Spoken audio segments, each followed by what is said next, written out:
first session of the program. The second session of the program will be taking you through the tools for fact checking, as you are asking, some of the tools that will help you to quickly conduct and put together a fact check report. I'm expecting that after the program I'll be able to identify a fake news anytime I come across it. Before I leave here, I have to know a lot before I leave, and one of them is how to bring out the facts in a story, how to bring out what is the truth about a certain story. Now I'm going to basically share my own experience, tell you how it was for me over the last election in Nigeria, which was just last year. One of the few things I found out at the time was just before the election, the two major political parties in Nigeria set up what they call situation rooms.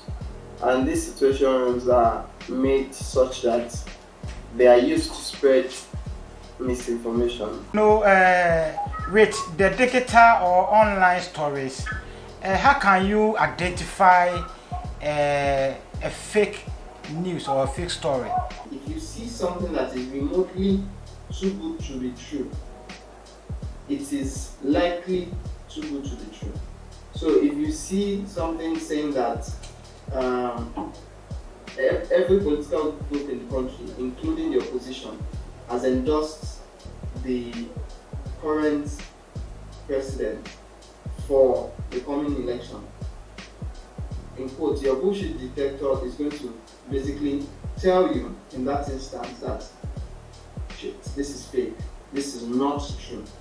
Please, I must first commend you because you made mention of collaboration ongoing to ensure that fake news on social media, especially on Facebook, is addressed. So I must commend you for that. My question is, how is the state of fake news at your end?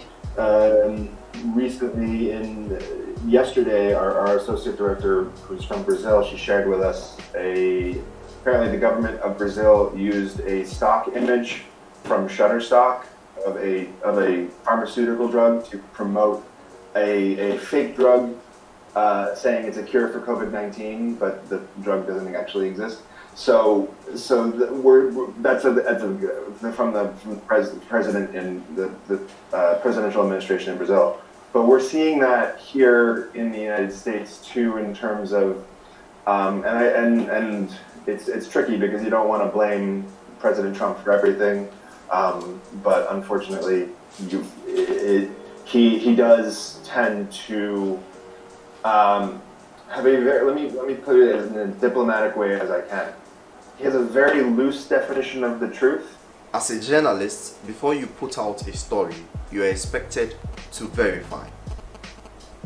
That is why the standard is that you double source your stories before you put them out.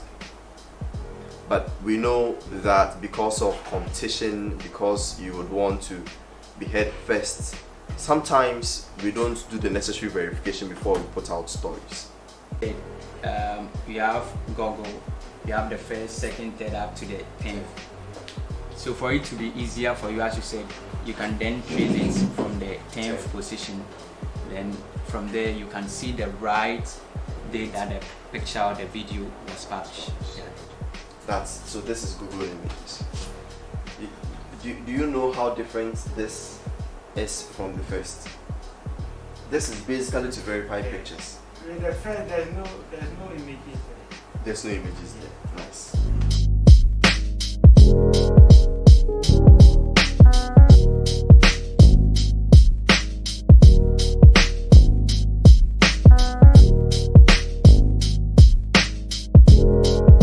Okay, I'm Kwabena Kwabronoma.